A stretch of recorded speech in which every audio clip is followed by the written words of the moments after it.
Force est de l'admettre, hein? Martin Saint-Louis dit très souvent, plus souvent qu'autrement d'ailleurs, les bonnes choses à propos de son jeune groupe de joueurs. Le coach a connu toutes les situations possibles au cours de sa carrière de joueur actif et face à l'une de celles-ci, sa mémoire est aussi intacte qu'efficace. Tous les gars sur la glace en même temps que Cole Caulfield le cherchent. Réaction absolument normale. Au péril du rendement de l'équipe qui en souffre immanquablement, encore une fois, rien de plus normal ici. Ce qu'il faut retenir, c'est tout le beau, tout le grandiose de la chose. Cole Caulfield est le premier marqueur de 50 buts ou plus du Canadien depuis 36 ans. Je le jinx pas. Il va le faire. Nick Suzuki sera le premier à enfiler une saison de 100 points depuis 40 ans. Il n'y a pas de bébite qui se cache derrière tout ça.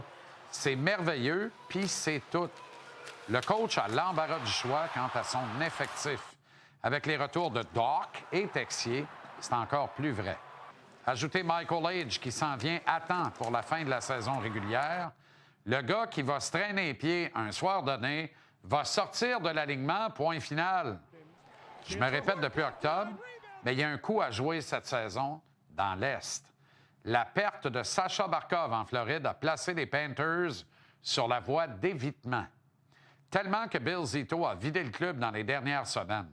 Exit Brad Marchand, Evan Rodriguez, Aaron Ekblad, Nico Mikola, Sam Reinhart, Jonas Gadzovic et Jovis Badliskis. Tous partis rejoindre Barkov sur la liste des joueurs non disponibles d'ici la fin de la saison.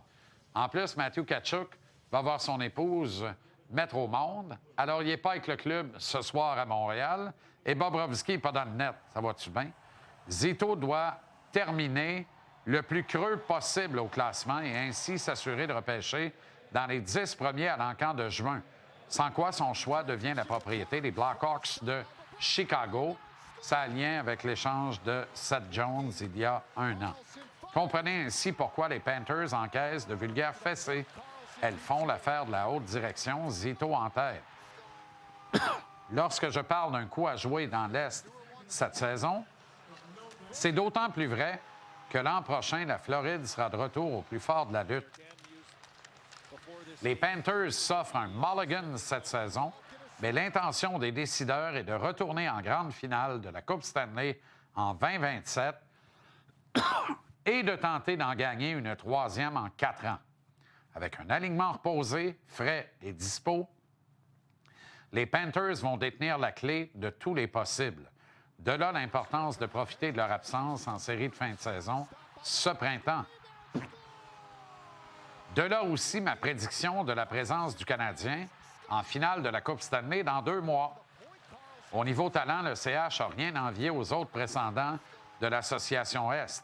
Évidemment que l'aspect robustesse joue en défaveur de la Sainte Flanelle. Désolé. Et même si le tricolore s'est tenu debout et a bardassé le Lightning récemment, on sait très bien que le hockey qui se joue dans le gros tournoi est autrement plus robuste, disait Bob Gainey. On ne choisit jamais son adversaire, c'est très mal indiqué. Mais si le tricolore peut éviter les Sabres ou les Bruins au premier tour, il pourrait renverser son adversaire et trouver l'élan pour atteindre l'étape ultime. Surtout si Buffalo et Boston se molestent et doivent faire un mètre en partant l'un contre l'autre. En dehors de ces 2 adversaires plus coriaces physiquement, le Canadien a d'excellentes chances de battre n'importe quelle autre équipe de l'Est qui pourrait se dresser devant lui.